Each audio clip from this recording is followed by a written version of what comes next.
Hey guys, what's up and welcome back to my channel. So today I'm here with my husband Jacob. So I'm gonna tell you now, the video we're gonna show you is not gory or anything like that. I would say trigger warning for suicide because you don't see anything, but there's some kind of implicit messages. Yeah, definitely.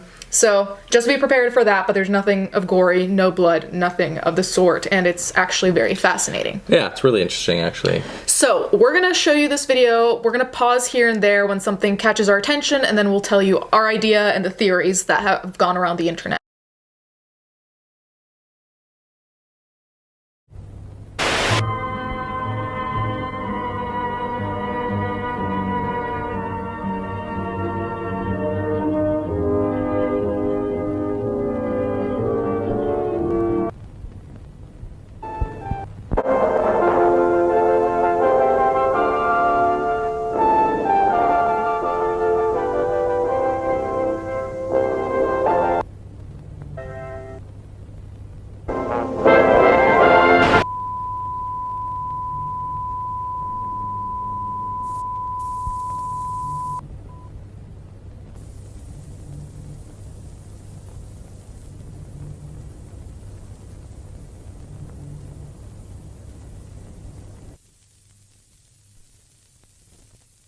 So this is contingency message will now begin.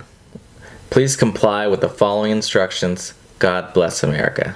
And the stamp says, U.S. Department for the Preservation of American Dignity. When I watched this the first time, I'm gonna be honest, I knew exactly, well, not exactly where this was going, but I had an idea of where this was going. Right. Like the word contingency and like something being broadcasted, I was like, and it reminded me of The Purge, like an implied purge. Because The Purge, like, you know, like everyone's on the same page, but here it's like, until later, like as of what we see now, we don't really, nothing's specifically like said. there's like, for me, there's like this sense of dread. Very strange feeling watching this video. Every time I watch it, I get this like weight on my chest as if I don't know what's gonna happen. Even if I've watched this like 6 times now, I'm just like, I just like can't breathe when I watch it. I don't know what it is.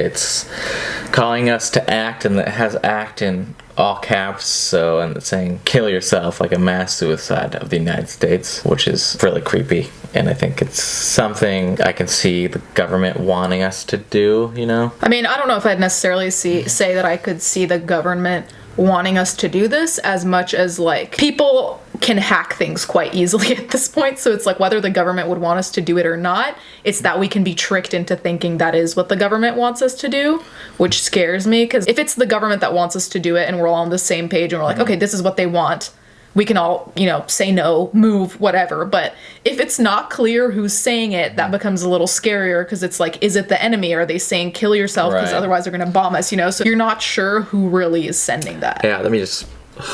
Like, it was like saying, like, I've already done it in the, And the company of my family and loved ones. So creepy. Like a message from the fucking grave. Well, you know, like, it's a troll, but, you know, a message from the so-called grave. Can you imagine, like, this being real and, like, the sense of, like, you looking at your family and, like, it's the end, basically, it would feel like the end of the world.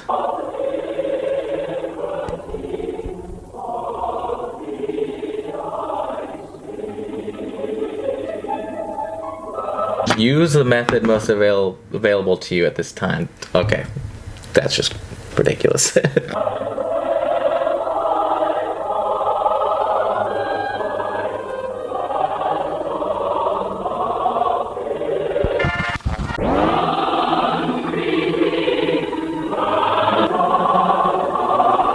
So there's a part there, if you can see, it says that law enforcement will essentially force you to comply, and it says it's against the law to delay. So essentially it's like, do this like now. Like no 5 minutes, no like bullshit. You're doing it right now, which is what scares me the most. Apart from the fact that they're telling you how to position the gun in your mouth to fucking kill yourself, they're also like, also you don't have time. It presents like the idea of being American is very, very cult. Very, very cult-like, you know? Yeah. Reminds me of Jonestown. Yeah, I was about to say, this is like a different version of having to drink Kool-Aid.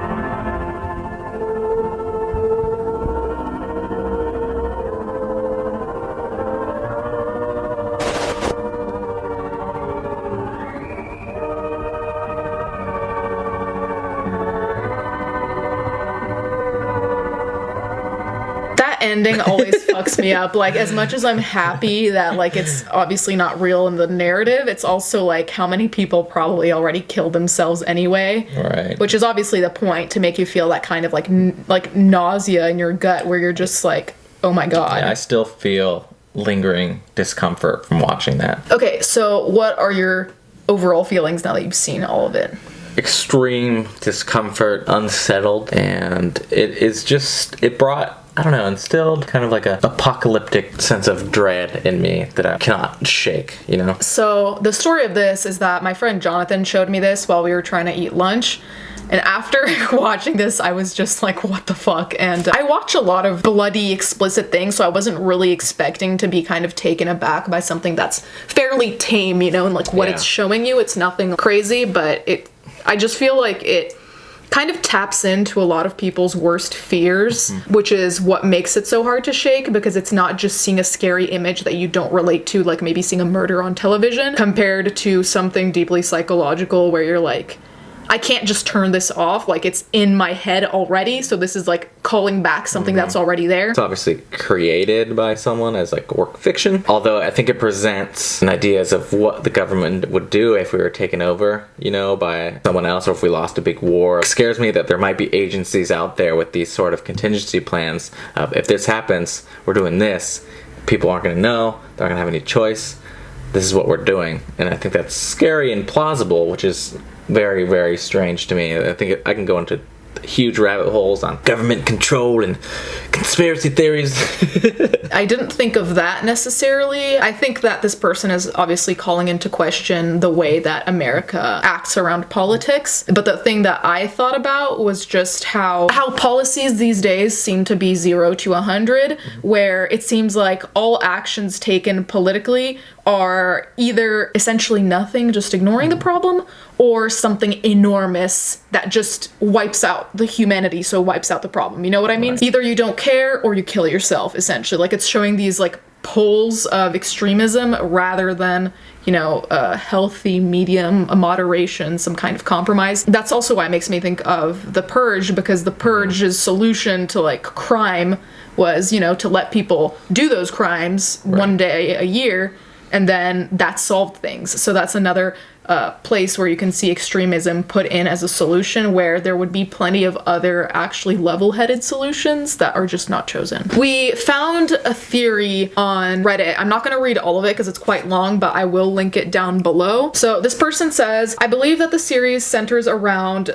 the U.S. Department for the Preservation of American Dignity, DPAD, which created the contingency broadcast. This U.S. department is a top-secret federal department that most of the government is unaware of, and I believe that it operates under the disguise of WCLV TV, who are a fictional broadcasting company of large to or moderate size, who are also the owners of the Local 58 station. The department uses Local 58 station to indoctrinate American citizens for a wide number of reasons. It should be noted that the contingency broadcast is set sometime during the presidency of Lyndon B. Johnson, while all other other Local 58 videos are set in the 80s, 90s, and 2000s. Likely this department was founded during the height of the USA's paranoia during the Cold War. The DPAD likely served as the physical embodiment of an unofficial and twisted cult within the US government that came to rise during the Cold War. I believe that the department and those involved with it viewed the 51st state as the personal, albeit fictional, afterlife for American patriots in a mass suicide in the event of a US surrender to the Soviet Union. I believe the DPAD became defunct into the 1980 or 1990s as an American paranoia during the Cold War began to die down and less government-affiliated people became interested in the DPAD's cult mentality. Eventually, the DPAD was dissolved. The department chose to go rogue while using WCLV-TV as their cover to continue influencing American citizens. So, I feel like there's so many rabbit holes this is creating. Right. And it's like creating like so much paranoia in my mind where I'm just like, I seen it up in damn trees. Oh my god. For me, the thing that I think about when I think about this video is, you know, like apart from like the potential deeper messages and the layers, is just like the visual and audio stimulation that is there is what creeps me out the most. Like, let alone when you think about it after more conceptually, but just what you're seeing in the moment. Warped music fucks me up. Then it's not the national anthem. What song was it? It was the national anthem. Was it the national anthem? Star Spangled Banner. Okay, so the national anthem, also warped, fucks me up even more. Yeah. Then glitching video that goes with that, and the idea of the kind of hoax of, you know, being able to hack into a channel like that and, you know, alter the lives or end the lives of Americans like that. Like, all of those things just like right off the bat make you nauseated, like freaked out. Contrary to other videos I've seen, it has an immediate impact and then it has a secondary kind of impact. Like when you think about it after, you're like what we're doing now. Yeah. But when you watch it in the moment, it also has that immediate impact, which I think is rare. Like, rarely do I feel both, but I think that's what makes me so uncomfortable about it. Yeah, I need to like shake this off. Like, get a beer and mull things over and watch something happy. Anyways, guys, thank you so much for watching. We'll catch you guys next time.